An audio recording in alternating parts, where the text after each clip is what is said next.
Continuing on with my read aloud series, I'm reading from Indian Economic Development textbook for class 11 from the fourth chapter Poverty, in which I'm going to read from box 4.4. I found it very sad.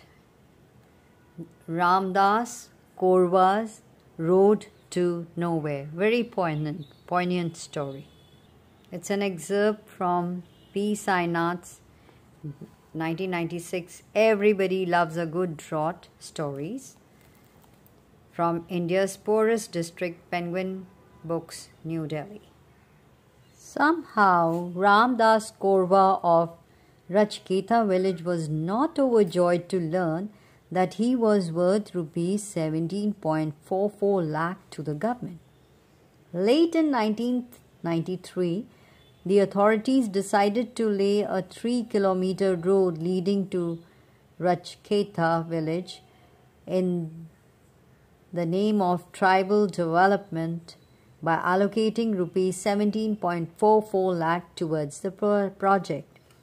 Tribals constitute a 55% majority in Surguja, one of India's poorest districts, and the Pahari or hill Korwas, who have been listed as a primitive tribe by the government, fall in the bottom 5%. Special efforts are underway for their development, which often involves large sums of money. Just one centrally funded scheme, the Pahari Korwa project, is worth rupees 42 crore over a 5-year period. There are around 15,000 Pahari Korwas, the largest number of these in Surguja. However, for political reasons, the main base of the project is in Korwa Marg in Rachketa. The village is almost completely devoid of Pahari Korwas. Ramdas's family is the only real exception. It doesn't matter if these don't benefit the Pahari Korwas in the least and are completely useless. Out here, even if you put up a swimming pool and a bungalow, you do it in the name of tribal development, says an NGO activist.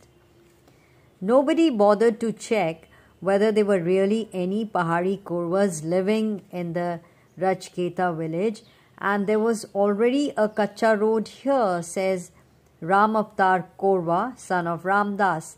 They just added lal mitti, red earth, to it. Even today, after spending rupees 17.44 lakh, it is not a pakka road.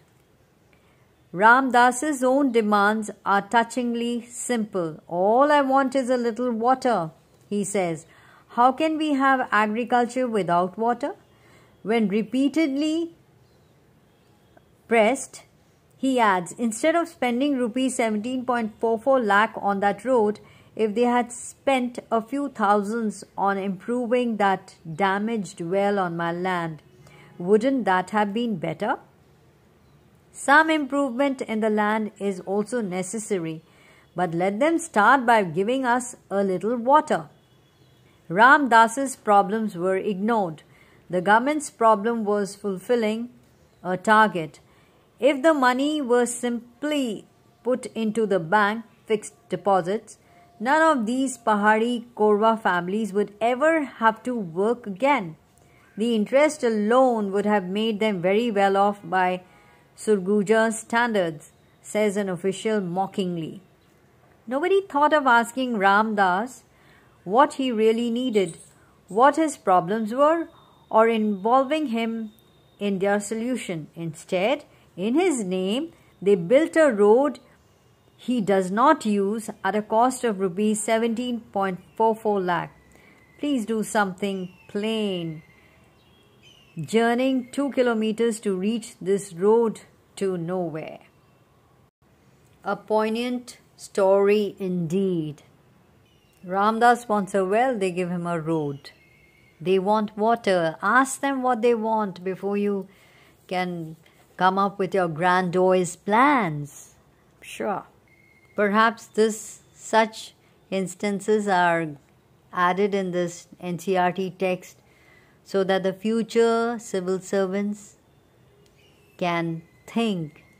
It's an eye opener for sure.